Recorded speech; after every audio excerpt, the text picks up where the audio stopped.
As most of all of you have expressed your views, it's quite surreal actually for me to come up and speak about Probal Da. Because I couldn't gather my thoughts, I had to write things down the best way that we probably learned from him. Yep. And I'll sort of start by saying that most of us who are sort of young scholars, we feel quite rudderless. I was consulting him consistently and on all sorts of issues, whether they be academic or any other, because as you grow up, in the academic ladder, you take on positions that Probal Da fortunately had already been in, and so there was a wealth of information that I could gain from. So I'm but compelled to imagine a world without Probal Da, which is itself very difficult for me. It's almost an impossible task. It's a deep loss. It's a personal loss for me, and I'm certain that in this case it is a loss for a lot of his students, colleagues and comrades. As all of you know, that his presence in our lives was sagacious. He was always there for us. He was a scholar with an unvarnished reputation of being assiduous yet witty. All of us know that he was extremely funny and in difficult ways. It would almost take me time to understand his jokes.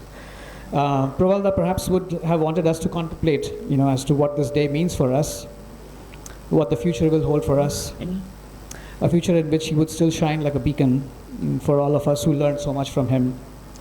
As deeply painful as it is to talk about him in the past tense, I would like to start by talking a little bit about his influence on not just my own work, but his benevolent presence in the shaping of minds across the globe. I'll begin here with an anecdote.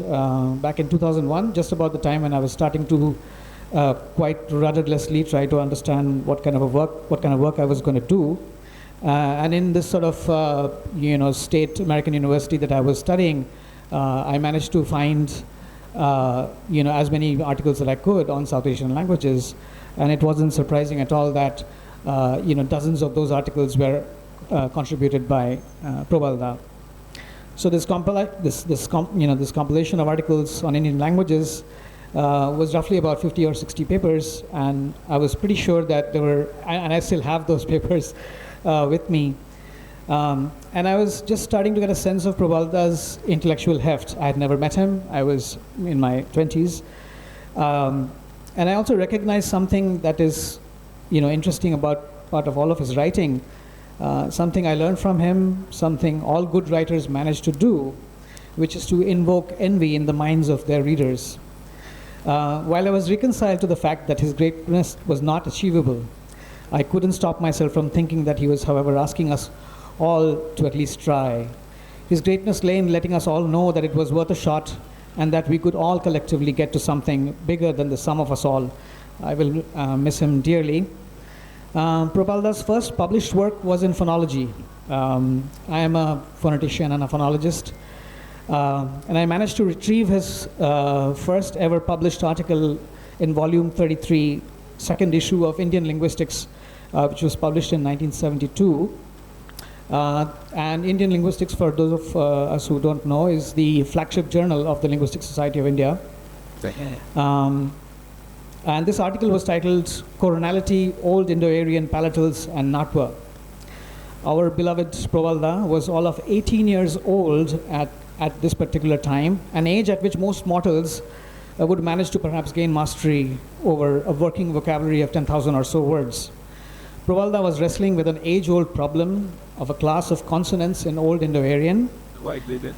I do not possess the erudition needed to even describe the prescience and also the elegance of his analysis, but suffice it to say that in this paper, Probal Da presents an analysis that would be considered state-of-the-art in any framework, even today, and yet he had the modesty to be cautious as a scientist and not overplay his hand.